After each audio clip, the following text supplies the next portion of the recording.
Assalamualaikum warahmatullahi wabarakatuh, Sobat Sabili ID di mana berada. Kembali kita bertemu dalam podcast Sabili ID. Hari ini sangat spesial karena kita bersama dengan Kiai Haji JJ Zainuddin.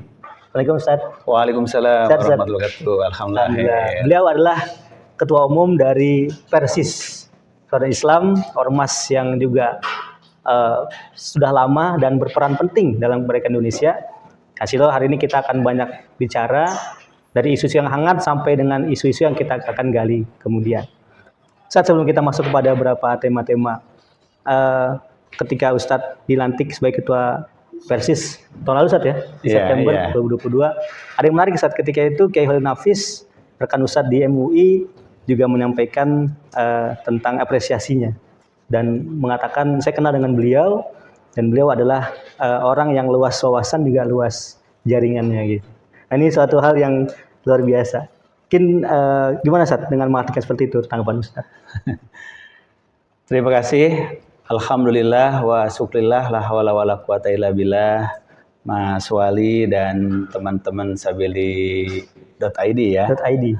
Syukur alhamdulillah kita bisa silaturahim. Pertama menyikapi respon dari teman-teman kawan-kawan dari teman-teman di MUI dan jauh sebelum di MUI mungkin kita sudah banyak berteman, bersahabat itu dalam forum-forum diskusi, terutama dalam proses waktu itu penggagasan membentuk dan mendirikan Majelis Intelektual Ulama Muda Indonesia, MIUMI. Nah, di mana seluruh komponen dari kader-kader muda, ormas-ormas bersejarah di Indonesia, teman-teman dari Nahdlatul Ulama, dari Muhammadiyah, dari Al-Irsyad, Dewan Dawah dan sebagainya, banyak itu berdiskusi sehingga kita bisa saling memahami, saling mengerti bagaimana pandangan-pandangan generasi muda Islam dari berbagai ormas tentang masa depan perjuangan dakwah kita di Indonesia. Nah, dari situlah kita bisa saling memahami, saling menakar kapasitas, kapabilitas, dan kompetensi teman-teman yang luar biasa. Sehingga muncul saling menghormati, saling menghargai, saling mengapresiasi. Saya kira itu hal yang biasa dengan teman-teman. Suatu situasi baru yang mungkin sangat baik, kondusif bagi terwujudnya, terciptanya kesatuan, persatuan umat ke depan. Karena bagaimanapun pasti mereka adalah kader-kader pemimpin Islam di masa yang akan datang. Bahkan sekarang sudah mulai gitu, insya Allah. Jadi artinya Ustadz sampaikan itu bukan hal yang begitu saja, tapi sudah sejak lama dibangun dan ini bersama-sama saat ya semua elemen membangun sehingga apapun baju kita saling apresiasi gitu. Betul. Itu yang dilakukan saya kira nuansa dan suasana baru di kalangan generasi muda lintas ormas di Indonesia. Ya. Bagus Ustadz, kalau bicara tentang Ustadz sekarang jadi ketua umum, saya baca di profil Ustadz kan memulai dari sejak pengurus pemuda Senen Ustadz ya. Di tingkat kecamatan, lalu naik ke Jakarta Pusat, DKI Jakarta. Jadi Ustadz bisa dibilang memang tulen gitu Ustadz dari awal gitu. Iya. Kebetulan saya dari kecil kan senang berorganisasi ya. Dari mulai tingkat sanawiyah sudah jadi di Benda satu ya. Kalau saya dulu sanawiyah negeri. Oh, negeri. Di Ciawi sebelum gabung ke pesantren. Saya di sanawiyah negeri Ciawi. Jadi saya jadi ketua OSIS waktu itu kan. Dengan teman-teman ketika di Benda juga jadi ketua OSIS RG kalau di Benda kan. RG. Ya, kalau dulu di pesantren, kalau dari non pesantren masuk ke pesantren Persis kan harus ada persiapan dulu.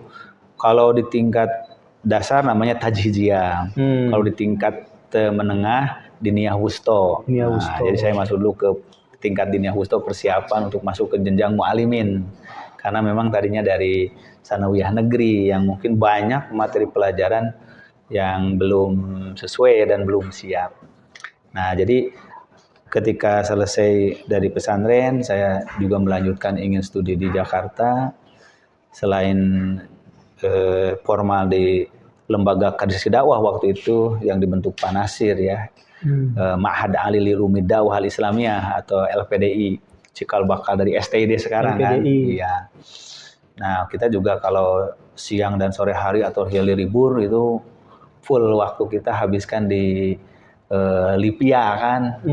Lipia Jakarta. Karena Lipia sangat terbuka waktu itu kan, ada kelas Mustami dulu kan, bebas, kemudian perpustakaannya besar itu masih yang dan lama bebas. yang di Salemba. Yang lama yang di Salemba. Salemba. Jauh sebelum pindah ke apa namanya Buncit ya. Buncit ya sekarang. Nah, maka sambil kuliah kita juga berorganisasi di Pemuda Persis. Ya dari mulai merintis tingkat terendah ya, tingkat cabang, merintis tahun 90 ya? Tahun 90-an masih ada Orde Baru itu ya. Masih Orde Baru lagi hangat-hangatnya sampai ke masa menjelang suksesi dari Orde Baru kan ke reformasi itu kan 95 sampai 97 itu suasana yang sangat hangat bahkan panas kan. Di Jakarta tuh ya. Di Jakarta. Jadi saksi mata juga bagaimana pergolakan politik ketika kita, itu. Ya, dan kita ikut masa aksi-aksi 98 itu kan. Pemuda Persis termasuk aktif juga, pemuda-pemudi baik dari pusat maupun dari wilayah waktu itu hampir tiap hari ada aksi Jakarta waktu itu. Sampai kejatuhan Pak Harto, bahkan sampai di masa pemerintahan Pak Presiden B.J. Habibie. Wah, itu memang sangat dinamis waktu itu, subhanallah, luar biasa. Jadi bisa dibilang juga Ustadz dan Persis itu aktivis-aktivis reformasi juga ya. Iya. Dan itu terlibat. Wah, dulu otomatis karena aktivis reformasi 98 itu kan ada unsur mahasiswa, unsur pemuda kan, organisasi kepemudaan, bahkan ormas-ormas Islam secara keseluruhan ya. Para aktivisnya yang sudah sangat senior juga pada turun kan, karena memang dipimpin Pak Amin Rais kan, tokoh ormas Muhammadiyah waktu itu. Kemudian turun juga dari Dewan Dakwah tokoh-tokoh senior kan, kayak Pak Husein Umar, terus Pak Suhada Bahri, kemudian Pak Sumargono, Pak Hartono Marjono. Wah, itu memang tokoh-tokoh. Jadi pergerakan ini Abdul Qadir Jailani kan, Bang Yusri kan. Betul. Jadi kita waktu itu ya masih muda-mudanya kan, masih mahasiswa. Semangat itu semangatnya. Dan juga saya dulu memang tinggal di asrama mahasiswa Jalan Bunga dulu kan. Jalan Bunga ini yang di ini apa namanya di seberang Kayu Manis itu. Itu basis pergerakan HMI dan PI itu kan, itu yang di Jalan Bunga apa namanya seberangan apa namanya Selamat Riyadi. Selamat Riyadi itu kan. Iya. Markas mahasiswa Islam di situ, PI dan HMI. Yang disebut dengan Asrama Sunan Gunung Jati. Oke. Nah, kan itu kembarannya Asrama Sunan Giri yang di Rawamangun. Ya. Itu kan pusat gerakan waktu Masya Allah. Jadi sangat spesial hari ini kita juga dijamu di ruangan beliau, ruangan ketum. Kita bicara dengan seorang aktivis yang sejak mudanya bahkan dengan sekarang. Mungkin masuk saat kepada tema lagi hangat. Iya. Kita tahu bulan-bulan ini lagi ramai masalah Az-Zaitun. Iya. Dan Ustadz sendiri sebagai ketua MUI, saya melihat ada satu yang Ustadz dorong yang itu berbeda dengan yang lain. Misalnya Ustadz mendorong satu terkait dengan dialog terbuka. Kalau bisa Zaitun dialog aja udah, nggak usah main ke hukum, dialog terbuka. Apakah itu justru malah kan kita juga banyak yang awam nih Ustadz barangkali. Itu malah kira-kira berarti banyak yang ikut atau gimana? Gimana kenapa Ustadz dorong seperti itu kira-kira? Iya, pertama sebetulnya saya di tahap awal mendorong itu adalah karena sedang mencuat kasus hukumnya waktu itu kan, mendorong agar pemerintah segera melakukan langkah-langkah konkret dengan pendekatan proses hukum itu agar investigasi dan klarifikasi itu bisa lebih mudah kalau dikawal dengan aparat hukum, menghindari ada anarkis atau ada benturan. Hakim sendiri. Iya. Lalu kalau sudah ternyata terbukti ya bisa diamankan Pak Panji Gumilang sebagai tokoh, kemudian investigasi menyeluruh di lembaganya. Nah, kalau perlu bahkan saya dorong waktu itu ya dibekukan dahulu supaya sementara, dibekukan dulu sementara untuk memudahkan penyelidikan. Ternyata gagasan itu atau isu itu kurang relevan mungkin ya. Karena memang ini menyangkut dengan proses pembelajaran yang tidak boleh terganggu terus-menerus.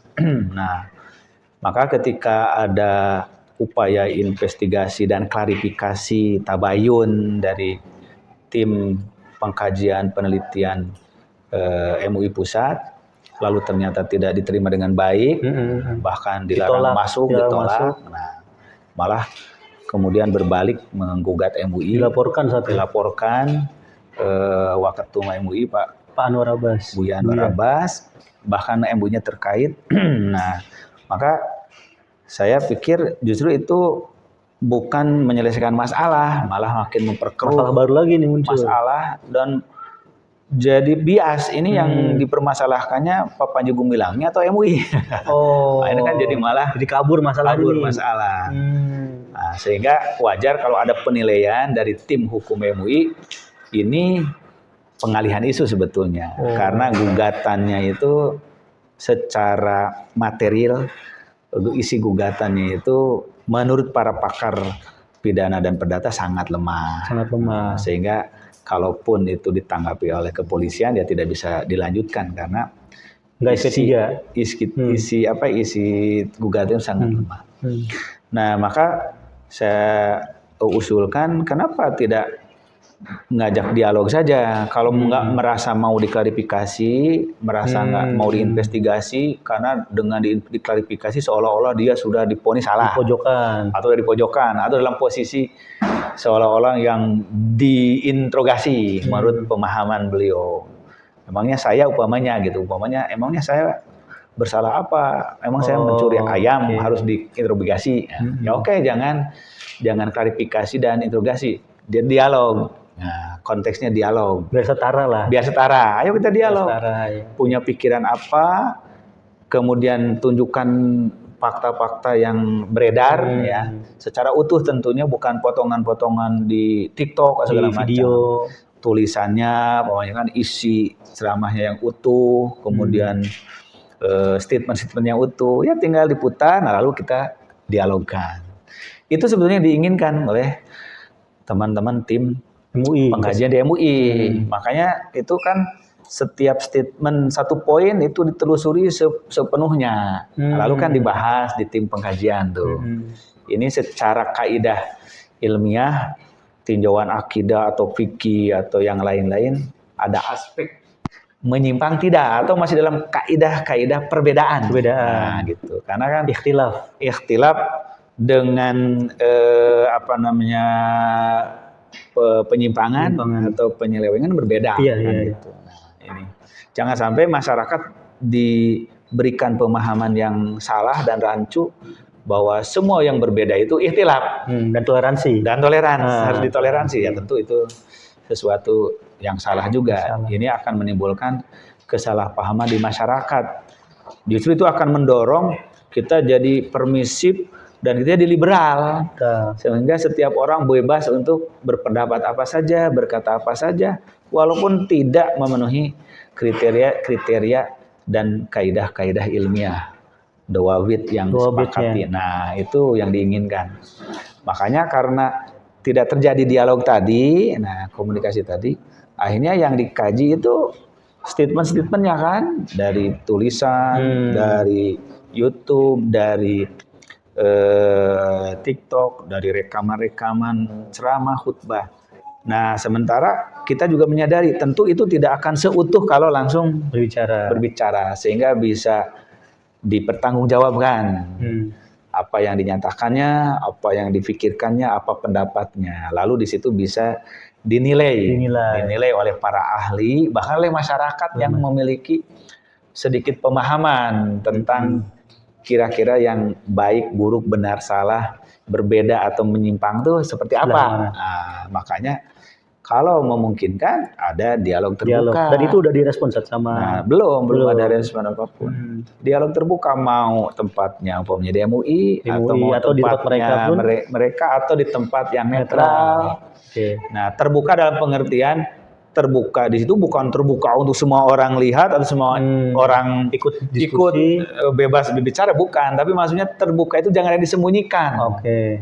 Jangan ada data, fakta, pemahaman, agenda yang disembunyikan. Tapi itu mungkin nggak, Sat?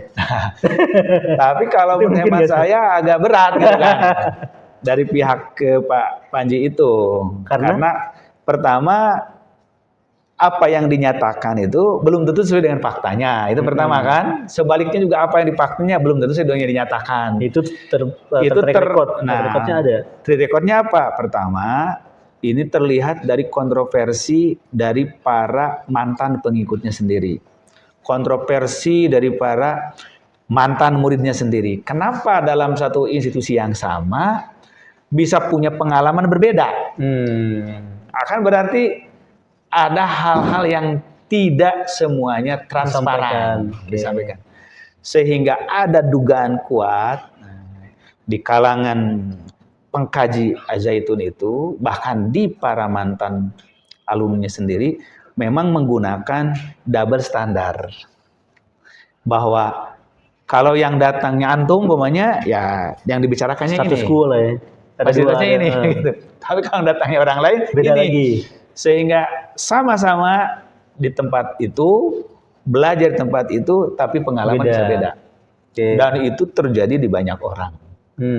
Ada yang mengatakan, saya nggak pernah sama sekali mendapatkan itu. Ada yang mengatakan, saya itu 20 tahun di situ ya begitu. Gitu. Kan aneh. Yeah. Nah, itulah yang maksud saya, terbuka, tulus, dan ikhlas. Oke. Kalau tidak terbuka dan ikhlas, ya tidak akan pernah bisa tergali yang sebenarnya. Bahkan gini, kalau kita bisa lihat, Al-Zaitun memosisikan MUI sebagai tanda kutip musuh, makanya nggak mau ketemu. Betul. Karena setara katanya, kan Anda ormas, saya lembaga pendidikan, ngapain Anda mesti datang ke saya satu level lah, nggak usah saling ini gitu. Makanya kalau ada niat yang baik sebagai innamal mu'minun ikhwatun, harusnya kalau ada persepsi yang salah dari teman kita, berarti kita yang harus meluruskan, kita yang ambil inisiatif. Contohnya ya Al-Zaitunnya lah yang ambil inisiatif, datang ke MUI atau ngirim surat ke MUI maunya gimana, kan gitu. Kalau ada niat baik, penyelesaian. Bukan umpamanya mencari kesalahan statement dari MUI untuk kemudian digugat balik. Nah, itu kan bukan pendekatan penyelesaian namanya, tapi pendekatan konfrontatif. Yang terpanjang. Itu yang kita nilai. Makanya saya katakan kuncinya mau nggak dialog yang tulus, yang terbuka. Terbuka bukan terbuka untuk umumnya. Dia juga sekarang udah merasa terbuka kan, statement kemana-mana. Justru yang terbuka itu apa datanya, sebetulnya yang terjadi. Apa yang terjadi. Datanya gimana gitu loh. Gimana itu yang dimaksudnya. Oke, Sat. Nah, tadi juga kemudian kalau Pak Mahfud MD menyampaikan akan membekukan atau mengalihkan Al-Zaitun kepada Kemenak. Kan pemerintah udah bikin beberapa langkah nih. Betul. Hukum berjalan. Nah, menurut Ustadz cukup puas nggak nih Persis atau umat Islam dalam penanganan ini, Ustadz? Sebetulnya yang kita pikirkan itu bukan kita upamanya merasa puas atau tidak dengan kebijakan pemerintah. Tetapi itu tepat dan maslahat apa tidak. Tepat maslahat. Ada kalanya tepat tapi tidak maslahat. Gitu. Ada kalanya maslahat tapi tidak tepat, salah. Hikmah atau hikmah. Pas gitu ya. Harus pas.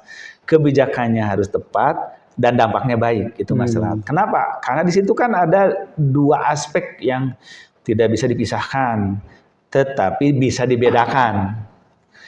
Pertama adalah aspek figur pemimpinnya sendiri, itu dalam hal ini adalah figur sentralnya Pak Panji Gumilang. Yang mana sangat kuat itu mendominasi fikrohnya, manhajnya, praktek di situ. Di satu sisi dia sebagai lembaga pendidikan yang memiliki banyak santrinya, banyak siswanya, dan memiliki sistem yang harus ngikut regulasi pemerintah. Nah, jadi timbul pertanyaannya bagaimana seorang figur di satu tempat itu bisa mendominasi fikroh, manhaj gitu.